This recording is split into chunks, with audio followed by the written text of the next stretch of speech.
예, 오늘 우리에게 주신 하나님 말씀은 여호수아서 24장 14절에서 28절 말씀입니다. 이해람 권사님께서 나오셔서 봉독해 주시겠습니다. 그러므로 이제는 여호와를 경외하며 온전함과 진실함으로 그를 섬기라. 너희의 조상들이 저 강 저쪽과 애굽에서 섬기던 신들을 치워버리고 여호와만 섬기라. 만일 여호와를 섬기는 것이 너희에게 좋지 않게 보이거든 너희 조상들이 저 강 저쪽에서 섬기던 신들이든지 또는 너희가 거주하는 땅에 있는 아모리 족속의 신들이든지 너희가 섬길 자를 오늘 택하라. 오직 나와 내 집은 여호와를 섬기겠노라 하니 백성이 대답하여 이르되 우리가 결단코 여호와를 버리고 다른 신들을 섬기기를 하지 아니하오리니 이는 우리 하나님 여호와께서 친히 우리와 우리 조상들을 인도하여 애굽 땅 종 되었던 집에서 올라오게 하시고 우리 목전에서 그 큰 이적들을 행하시고 우리가 행한 모든 길과 우리가 지나온 모든 백성들 중에서 우리를 보호하였음이며 여호와께서 또 모든 백성들과 이 땅에 거주하던 아모리 족속을 우리 앞에서 쫓아내셨음이라. 그러므로 우리도 여호와를 섬기리니 그는 우리 하나님이심이니이다 하니라. 여호수아가 백성에게 이르되 너희가 여호와를 능히 섬기지 못할 것은 그는 거룩하신 하나님이시요 질투하시는 하나님이시니 너희의 잘못과 죄들을 사하지 아니하실 것임이라. 만일 너희가 여호와를 버리고 이방 신들을 섬기면 너희에게 복을 내리신 후에라도 돌이켜 너희에게 재앙을 내리시고 너희를 멸하시리라 하니 백성이 여호수아에게 말하되 아니니이다 우리가 여호와를 섬기겠나이다 하는지라. 여호수아가 백성에게 이르되 너희가 여호와를 택하고 그를 섬기리라 하였으니 스스로 증인이 되었느니라 하니 그들이 이르되 우리가 증인이 되었나이다 하더라. 여호수아가 이르되 그러면 이제 너희 중에 있는 이방 신들을 치워버리고 너의 마음을 이스라엘의 하나님 여호와께로 향하라 하니 백성이 여호수아에게 말하되 우리 하나님 여호와를 우리가 섬기고 그의 목소리를 우리가 청종하리이다 하는지라. 그날에 여호수아가 세겜에서 백성과 더불어 언약을 맺고 그들을 위하여 율례와 법도를 제정하였더라. 여호수아가 이 모든 말씀을 하나님의 율법책에 기록하고 큰 돌을 가져다가 거기 여호와의 성소 곁에 있는 상수리 나무 아래에 세우고 모든 백성에게 이르되 보라 이 돌이 우리에게 증거가 되리니 이는 여호와께서 우리에게 하신 모든 말씀을 너희의 하나님을 부인하지 못하도록 이 돌이 증거가 되리라 하고 백성을 보내어 각기 기업으로 돌아가게 하였더라. 아멘. 지난 주간에는 우리와 함께 동고동락하면서 땀을 흘렸던 한 지도자가 자신의 사역을 마무리하고 하나님의 부르심을 받아서 천국 환송하는 그러한 시간을 가졌습니다. 부고를 받지 못하신 분들도 계시겠지만 유족들이 계시지 않으므로 위로하실 필요는 없을 것 같습니다. 별로 놀라질 않으시네요. 그죠? 우리 주위에 누가 돌아가셨나. 지난주 우리가 성경을 통독하는 가운데 여호수아가 110세로 그 사명을 다하고 소천했다는 소식을 여러분에게 전한 것입니다. 여호수아가 늙어 세상을 떠날 날이 가까이 오자 먼저 회막이 있는 실로에서 유언과도 같은 고빌의 설교를 통해서 하나님께서 우리에게 베푸셨던 은총을 되새기면서 미래의 비전들을 회중들에게 전하며 여호와께 충성할 것을 간곡히 부탁한 것이 23장의 기사였고 오늘 읽은 우리 24장은 여호수아가 가장 값진 유언을 남김으로써 아름다운 인생을 마무리하는 것을 우리에게 보여주는 장면입니다. 여호수아가 고별 설교를 마친 후에 다시 이스라엘 지파들을 모아서 언약 갱신의 예식을 하고 있는 모습을 우리가 지금 읽고 있습니다. 세겜에 모아서 하나님께 충성을 다짐하는 의식을 행했다라는 것입니다. 가나안에서 그들의 성공과 실패는 하나님과의 신실한 언약 관계, 그것을 잘 지키느냐 못 지키느냐에 달려 있음을 강조하면서 오직 나와 내 집은 여호와를 섬기겠노라 라는 눈부신 고백 앞에서 온 이스라엘이 우리도 여호와를 섬기리니 그는 우리의 하나님이십니다 라고 화답했던 장면, 아마 이 장면은 여호수아 개인의 삶의 절정이었고 모세 오경을 포함한 이스라엘 역사의 한 절정의 순간이었습니다.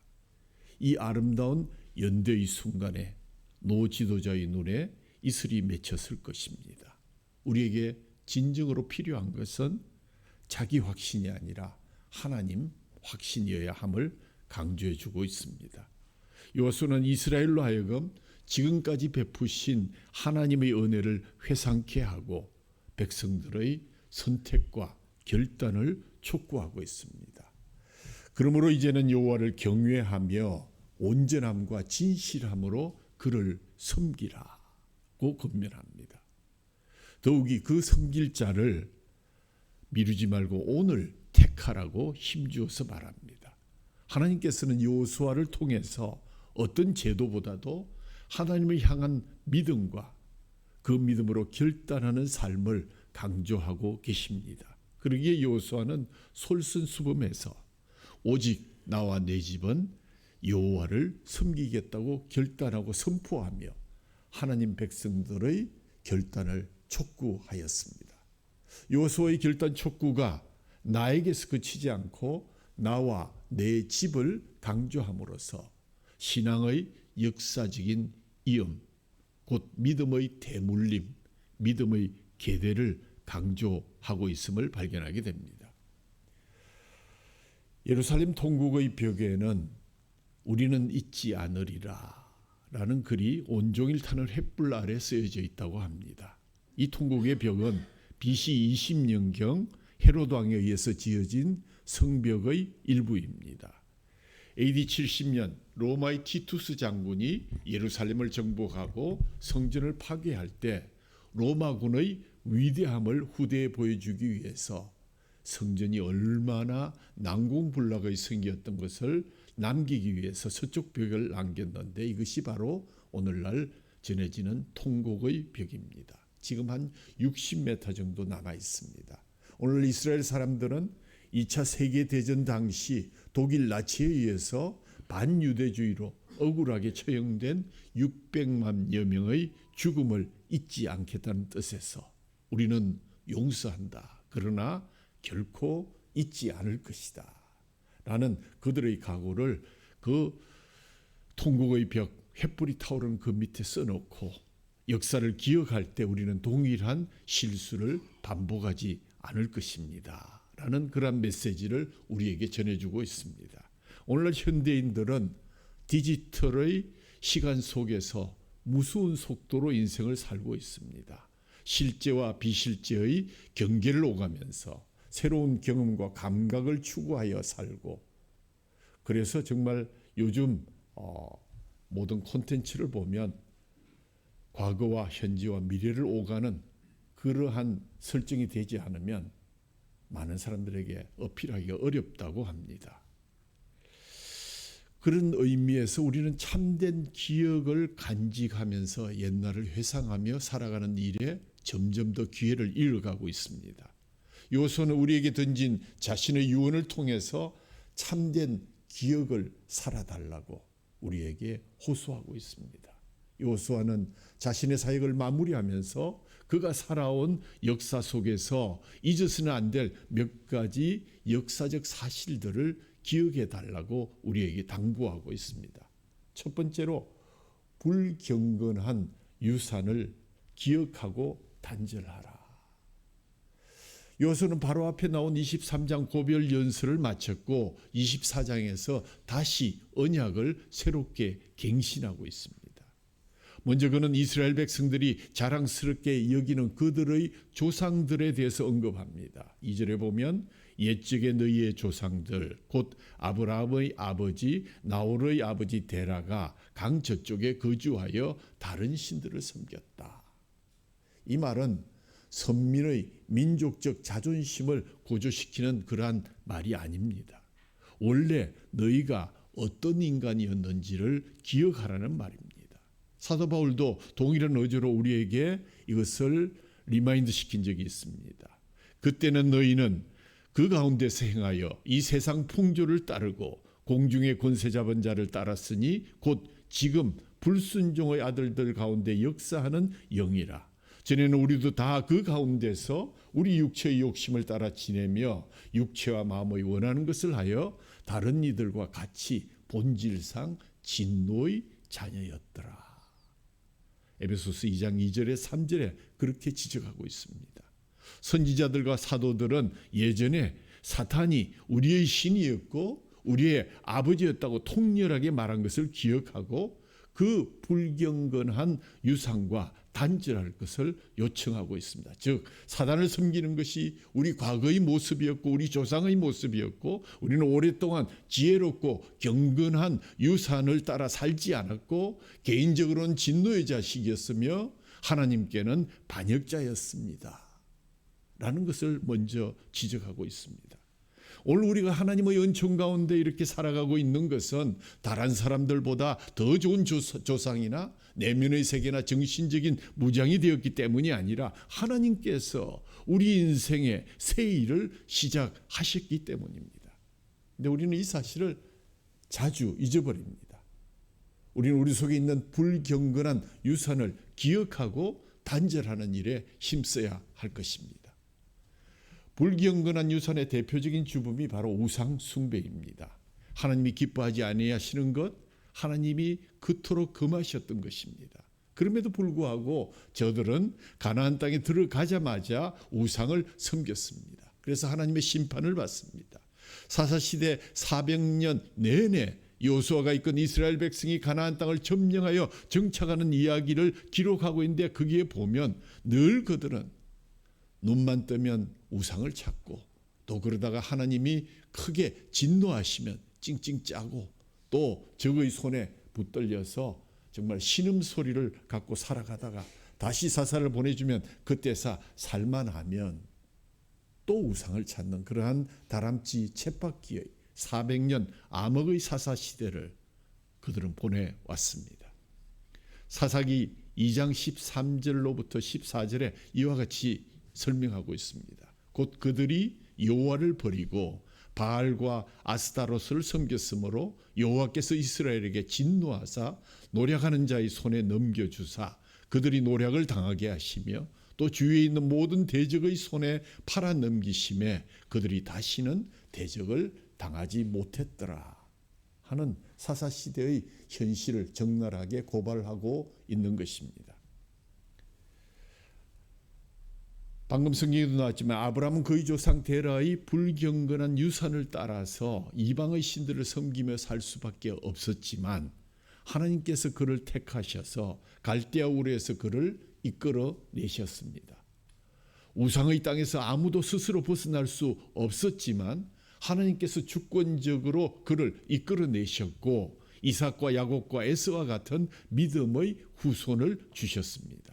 야곱의 후손들이 애굽에서 종살이하고 있을 때 주님은 다시 모세와 아론을 그들에게 보내셔서 그들이 다시 애굽에서 구출되고 인도해 내셨고 드디어 수백 년이나 기다려왔던 약속의 땅을 그들에게 주셨습니다.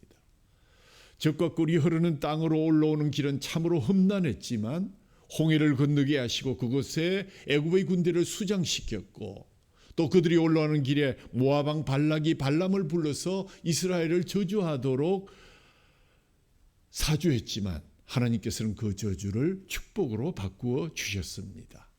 주님께서는 적과 꿀이 흐르는 땅을 은혜로 주셨습니다. 12절 13절 말씀에 보면 내가 왕벌을 너희 앞에 보내어 그 아모리 사람의 두 왕을 너희 앞에서 쫓아내게 하였나니 너희 칼로나 너희 활로나 이같이 한 것이 아니며 내가 또 너희의 수고하지 아니한 땅과 너희가 건축하지 아니한 성읍을 너희에게 주었더니 너희가 그 가운데 거하며 너희가 또 자기의 심지 아니한 포도원과 감람원의 과실을 먹는도다 하셨느니라. 주님의 구원의 사건은 역사의 페이지마다 성경 곳곳에 또렷하게 기억되고 있는데, 기록되고 있습니다. 이것을 읽으면서 날마다 구원의 연총을 새롭게 하는 갱신의 그러한 시간을 가지시기를 간절히 소원합니다. 오늘 14절 15절에 보면 세 종류의 신이 세 개의 강과 연관되어서 나타나고 있습니다. 첫 번째는 너희의 열조가 유프라테스 강 건너편에서 섬기던 신, 그러니까 우리의 조상들이 섬기던 신이 있었고, 두 번째는 너희들이 애굽으로 가서 섬겼던 신들이 있으며, 또 너희들이 지금 거하고 있는 땅 가나안에서 아모리 사람의 신들을 너희가 섬기고 있다고 지적합니다. 강저편은 유프라테스 강 건너편, 그곳에 고대 수메르와 바빌론 제국의 신들이 있었는데 그들은 특별히 달신을 좋아했습니다. 두 번째는 홍해 건너편에 나일강이 있었고 그곳에 살고 있던 고대 이집트 사람들은 태양신을 좋아했습니다. 그리고 유프라테스 강과 나일강 사이에 요단강이 흐르고 있었고 이곳에는 아모리 사람들이 섬기는 신들이 있었습니다. 그들은 비와 바람의 신을 좋아했습니다.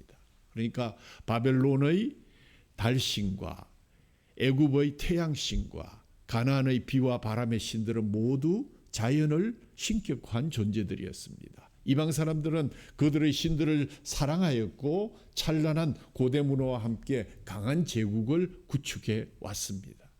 여호수아는 새 종교로 건설된 새 문화와 문명을 지적한 후에 너희가 섬길 신을 오늘 택하라. 마치 사지선다형이 됐네요. 그죠? 새 이방신과 바로 여호와까지 사지선다형을 주시면서 너희가 섬길 신을 오늘 지금 택하라. 너희 열조가 강 저편에서 애굽에서 섬기던 신들을 택해도 좋다. 또 너희의 거하는 땅 아모리 사람의 신을 택해도 할 수도 있다. 그러나 구원하심의 은총을 기억해서 너희들이 여호와를 택해야 된다. 나와 내 집은 여호와를 택하였노라. 시험 문제 힌트까지 주셨습니다. 유고슬라비아의 부유한 가정에서 태어나서 가난한 사람들의 어려움이라고는 일도 알지 못하는 동화 속의 사건 정도로 이해하던 한 여성이 있었습니다. 그녀는 학교를 졸업하고도 도시의 가장 부유층이 다니는 사립학교 교사로 일을 했기 때문에 가난한 사람들의 형편을 도무지 알 수 있는 그런 기회가 없었습니다. 그런 어느 날 비명소리가 나서 쫓아가 보았더니 위독한 환자가 뒹굴고 있었습니다. 급하게 환자를 들치었고 병원에 갔는데 돈이 없는 사람은 받아줄 수 없다면서 거절을 당했습니다. 그래서 다른 병원으로 옮겼습니다. 이번에는 신분이 낮은 사람은 치료할 수 없다고 거절을 당했습니다. 그리고 세 번째 병원으로 가는 도중에 그만 그 환자는 이 여성의 품에서 죽고 말았습니다. 죽어가는 환자를 붙들고 그 여성이 그 자리에서 결단한 것. 이제부터는 나는 가난하고 병든 사람의 곁에 있겠노라고 결단했고 집안에 가서 그 이야기를 하니까 허락하지 않아서 거의 가출하다시피 해서 인도에서 평생을 연약한 자들의 이웃으로 살아갔던 마더 테레사의 이야기입니다. 하나님은 무엇을 위해 살 것인지를 우리가 결단하기를 원하십니다. 우리가 결단만 하면 성령님께서 그것을 도와주실 것입니다. 우리가 본문에서 주목할 것은 14절에 이제는 여호와를 경외하라 하는 이 경외가 복수 동사형으로 되어 있습니다. 반해서 16절의 백성이 대답하여 이르되 대답은 단수로 기록되어 있습니다. 이 의미는 하나님을 섬기라고 할 때 이스라엘 공동체에게 공통의 주제로 말씀했지만 그 응답은 개인이 해야 함을 나타내는 것입니다. 즉 여호수아의 결단을 촉구할 때 하나님만 섬기겠다고 이스라엘 백성들이 스스로 개인적 의지로 결단하고 삶으로 실천해야만 하는 것입니다. 오늘 제가 메시지를 여러분들에게 전하지만 정작 개인이 이 말씀을 듣고 깨닫고 순종해야 하는 것이 바로 언약 갱신의 실천이라고 할 수 있습니다. 이렇듯 인생에는 결정적인 순간이 있으며 이때는 결단을 내려야 하는 것이고, 그리고 여호수아는 나와 내 집은 여호와를 섬기겠노라고 회중들에게 선포합니다. 그 이 말은 공허한 말장난은 아니었습니다. 홍해를 건너자 말자 아말렉과 싸울 때 최일선으로 뛰어들어가서 적장과 싸웠고, 정탐꾼이 되었을 때도 하나님의 약속을 믿고 백성들의 불신앙에 감염되지 않았습니다. 주님을 섬긴다는 것은 단지 주님을 위해서 일한다는 정도가 아니라 내 중심을 주님 앞에 바치는 것입니다. 중심을 바꾸었기 때문에 우리 삶의 방향이 새로워지고 마치 주님이 북극성이 되는 것처럼 우리는 인생의 항해를 주님의 중심으로 해 나가는 것입니다. 여기서 여호수아가 나 홀로 여호와를 섬기겠다고 말하지 않고 나와 내 집이 여호와를 섬기고 했다는 고백을 우리가 읽으면서 성경은 가족이 다 함께, 공동체가 다 함께 주님을 영접하도록 격려하고 요청합니다. 그래서 노아와 그 가족들이 구원을 받았고 라합과 그 가족들이 구원을 받았습니다. 바울은 빌립보 감옥의 간수에게 주 예수를 믿으라. 그리하면 너와 내 집이 구원을 받으리라고 약속했습니다. 루디아는 그 집안 모든 식구들과 함께 주님을 믿었고, 우리는 수많은 우상들 속에 살고 있지만 우리 자신과 가정이 함께 모실 하나님을 택해야 한다는 오늘 이 유언의 말씀을 기억해야 합니다. 이 대목에서 십자가를 지시고 갈보리 언덕을 오르시던 예수님께서 슬퍼하던 뒤를 따르는 여인들에게 주신 말씀이 누가복음 23장 28절 말씀이 생각납니다.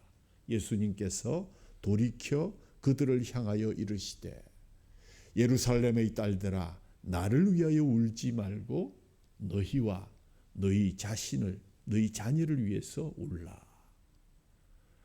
나를 위해서 이제 그만하면 됐는데 진정 필요한 것은 너희와 너희 자녀를 위해서 우는 것이다.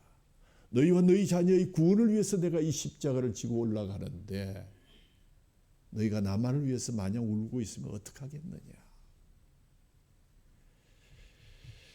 너희가 섬길 자를 오늘 택하라는 여호수아의 도전의 백성들은 구원의 은총을 기억하고 기꺼이 불경건한 유산과 단절할 것임을 화답하고 있습니다. 18절 말씀에 보면 여호와께서 또 모든 백성들과 이 땅에 거주하던 아모리 족속을 우리 앞에서 쫓아내셨습니다. 그러므로 우리도 여호와를 섬기리니 그는 우리의 하나님이니이다 라고 하더라. 하나님을 섬기면서 다른 무엇을 섬긴다면 그것은 온전히 하나님을 섬기는 것이 아닙니다. 온전함과 진실함으로 온 가족이 함께 하나님을 섬기는 그러한 복을 누리시기를 주님의 이름으로 축원합니다.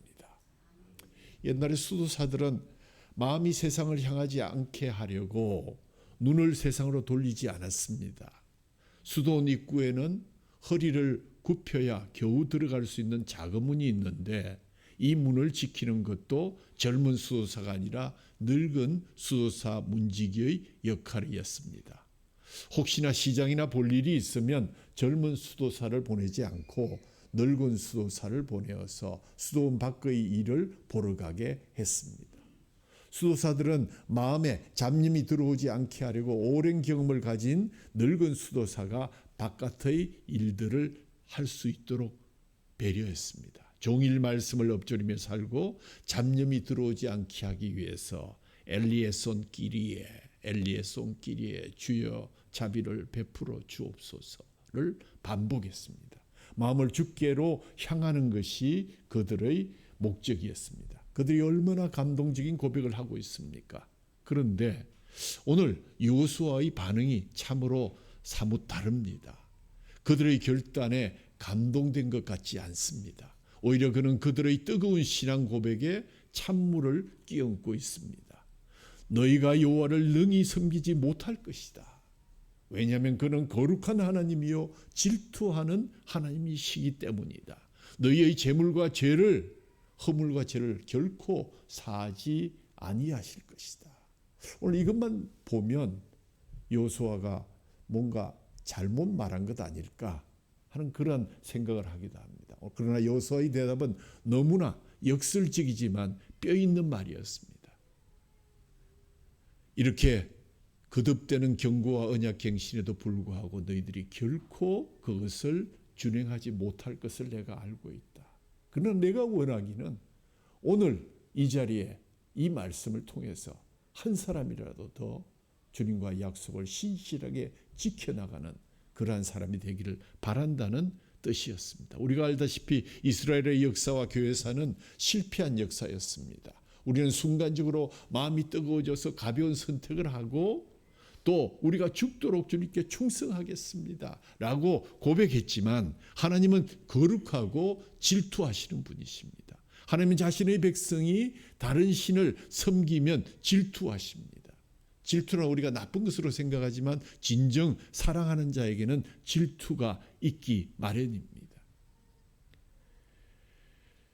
너희가 만일 여호와를 버리고 이방 신들을 섬기면 너희에게 복을 내리신 후에라도 돌이켜 너희에게 화를 내시고 너희를 멸절시키시리라.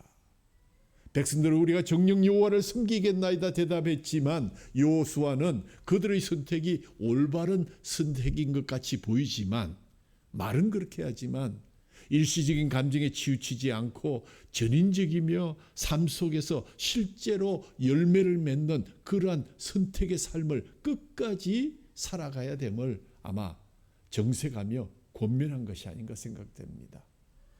좋은 육상 선수가 되려면 새벽부터 달려야 합니다. 복싱 선수가 링에서 싸우려면 열심히 훈련해야 하고 먹을 것 먹지 않고 감량에 신경을 써야 합니다. 음악가가 좋은 연주를 하려면 무엇보다 많은 연습을 해야 합니다. 학생이 공부하지 않고 어떻게 좋은 성적을 얻겠으며 선생이 공부하지 않고 어떻게 잘 가르칠 수 있겠습니까? 그런데도 신자들은 무척 어려운 이 영적 생활의 레이스에서 노력하지 않고 성공할 수 있다고 착각합니다. 이미 천국 티켓을 거머쥔 것으로 착각합니다만 영적인 싸움은 물리적인 세상의 싸움보다 훨씬 더 치열합니다. 이런 우리의 심정을 이용해서 당신들은 이미 14만 4천 명에 들어왔으니 이제는 무슨 짓을 해도 구원을 받습니다. 한 번 주신 구원은 결코 패하지 않습니다. 라고 이단들이 많은 사람을 꼬드기는데 놀랍게도 많은 사람들이 길을 쫑긋해서 그곳으로 몰려가고 있지 않습니까? 우리는 우리 힘으로 신앙생활을 할 수 없다고 고백해야 합니다. 더 엎드려야 하고 더 말씀을 사모해야 하고 순간적인 감동으로 하나님을 섬기겠다고 했지만 날마다 자기 자신을 갱신하며 하나님과 약속을 돌아보아야 하는 것입니다.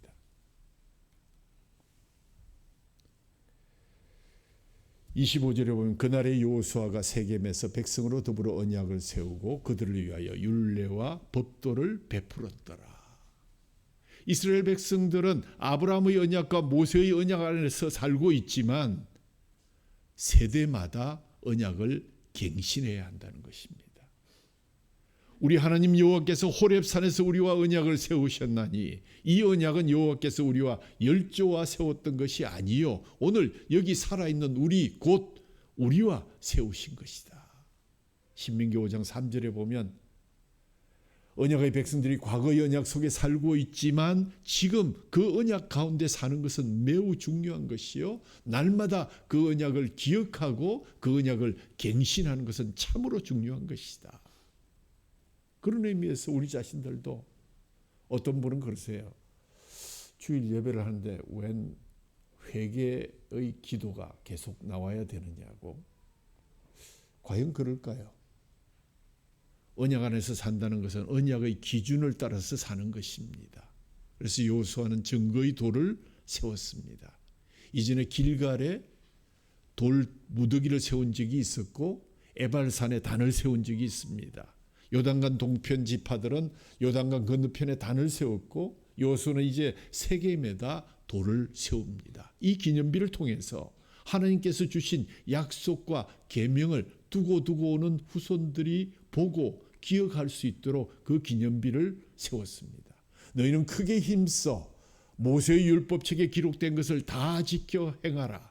그것을 떠나 좌로나 우로나 치우치지 말라. 이 메시지는 여호수아가 정복 사역을 처음 시작할 때 주신 하나님의 말씀과 동일합니다. 하나님께서 여호수아가 지도자로 살기 시작할 때 주신 말씀을 여호수아가 생애의 마지막 유언처럼 백성들에게 똑같이 말해주고 있는 것, 말씀을 따라 살아라. 그리하면 복을 줄 것이라는 이 미래의 약속은 하나님의 율법을 따르는데 달려 있다는 것입니다. 이 언약의 말씀은 오늘 우리들에게도 동일하게 적용되지만 우리도 그 언약을 늘 갱신하는 마음으로 엎드려 기도하고 예배하고 말씀을 받아야 할 것입니다.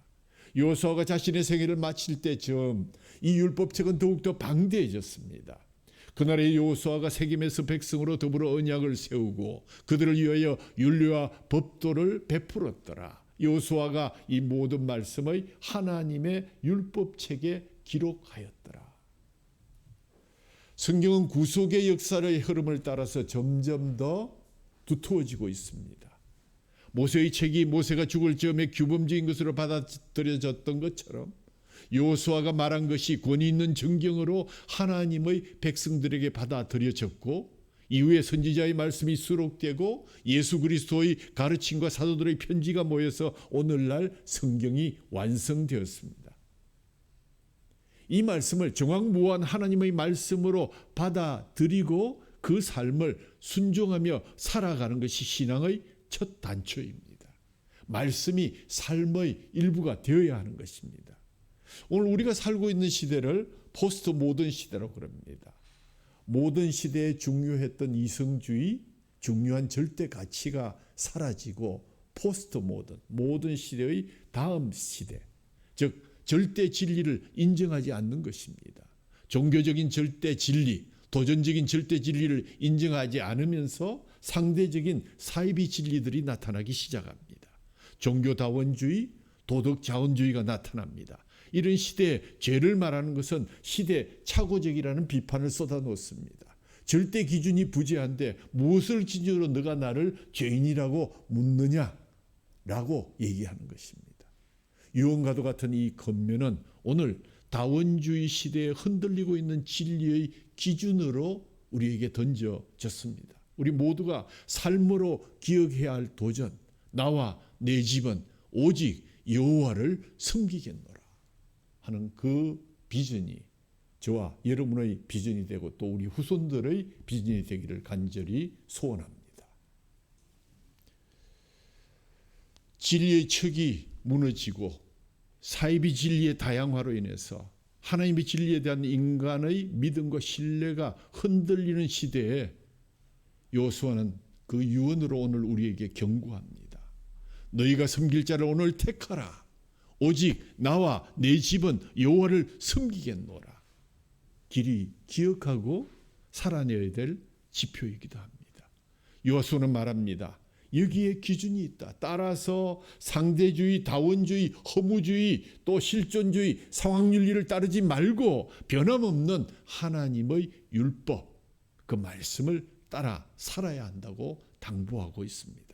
하나님께서는 우리가 기분이나 감정을 따라 살지 않고 확고한 기준을 따라 살기를 원하셔서 언약을 계속 갱신해 오셨습니다.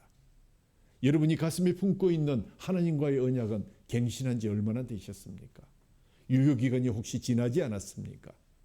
우리는 매 순간 결단의 자리에 서게 됩니다. 우리 앞에 하나님과 세상이라는 서로 다른 두 가지의 길이 놓여 있습니다. 그렇다면 나와 내 집은 지금 어떻게 결단해야 됩니까? 여호수아의 심정과 바른 결단을 가지셔야 합니다. 지금 결단하셔야 합니다. 오직 나와 내 집은 여호와를 경외해야 합니다. 여호와를 택해야 합니다. 오직 여호와만을 섬기는 집이 되어서 하나님의 축복을 받는 가정들이 다 되시기를 주님의 이름으로 축원합니다. 우리 찬양집 74번 실로암을 우리 다 같이 부르시겠습니다. 찬양집 74번.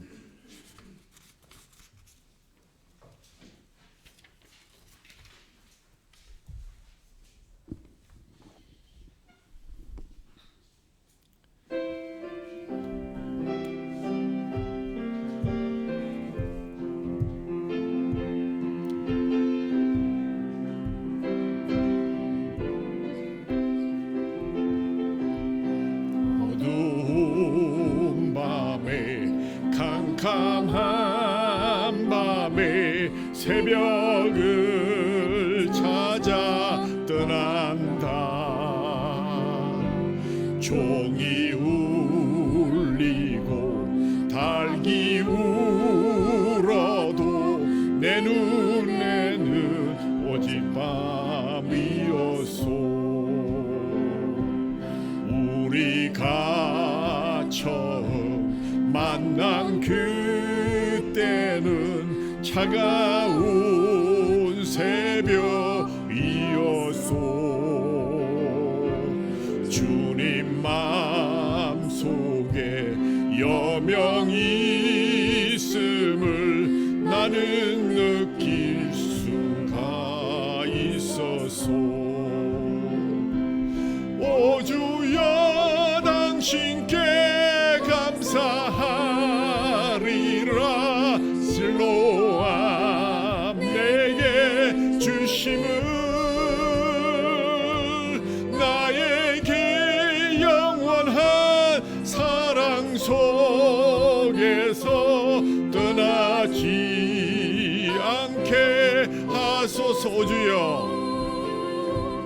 오 주여 당신께 감사하리라. 실로암 내게 주심을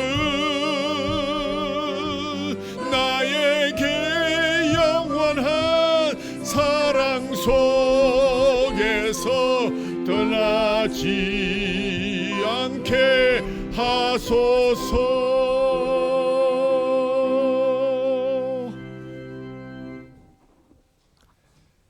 하나님 아버지, 여전히 하나님과 세상이라는 두 가지의 길 앞에서 때로 잊어버린 척하고 때로 무시하며 나와 내 집이 결단해 왔던 것 얼마나 부족한 것이 많았습니까? 특별히 이 시간 우리의 자녀들을 위해서 기도합니다. 더 이상 멀리 가지 않게 하시며 함께 예배하는 구원의 백성이 될 수 있도록 나와 내 집이 결단하는 시간 되게 하여 주옵소서. 오직 나와 내 집은 여호와를 경외하여야 하고 여호와를 택해야 하고 오직 여호와만을 섬기는 집이 되어서 하나님의 축복을 대대로 이어가는 믿음으로 세대의 그 언약을 갱신해가는 그러한 복된 가정들이 다 될 수 있도록 주님 은혜를 베풀어 주시옵소서. 이 시간 주님께서 밥 잡히시던 밤에 떡을 가지사 축사하시고 떼어 이르시되 이것은 너희를 위하는 내 몸이니 이것을 행하여 나를 기념하라 하셨고, 식후에 또한 그와 같이 잔을 가지시고 이르시되 이 잔은 내 피로 세운 새 언약이니 이것을 행하여 마실 때마다 나를 기념하라 하셨으니, 우리가 이 떡을 먹으며 이 잔을 마실 때마다 주의 죽으심을 오실 때까지 전하여야 할 것입니다. 예수님이 유일하게 말씀하신 언약, 새 언약, 바로 주님이 잡히시는 그날 밤 우리에게 주신 주님의 만찬 예식 때 주셨던 그 유일한 새 언약의 단어, 저희들이 기억하면서 우리를 살피고 떡을 먹고 잔을 마시는 주님의 초대에 응하고자 합니다. 주님의 몸을 분별하지 못하고 먹고 마시는 자는 자기의 죄를 먹고 마시는 것이라고 하셨사오니 우리 자신을 돌아보고 하나님 감사와 찬양으로 주님의 떡을 또 주님의 잔을 받고 마시고 먹어서 이것이 곧 나와 내 집이 여호와를 섬기겠노라 하신 그 언약을 계속 갱신해가는 힘이 되게 하시고 놀라운 원천이 되게 하여 주옵소서. 기억하고 기념하고 전하라 하신 말씀 다시 한번 기억하며 주님의 깨어진 살과 흘리신 보혈을 저희들이 받습니다. 이 시간 임재하여 주시고 하나님, 이 시간 주께서 주시는 그 살과 피로 인해서 우리가 주님 앞에 겸손히 나아가며 나와 내 집이 우리의 자녀들까지 자자손손 주님만을 섬기는 귀한 믿음의 계대를 이어가는 아름다운 원천이 되게 하여 주옵소서. 우리 주 예수 그리스도 이름으로 감사하며 기도하옵나이다. 아멘.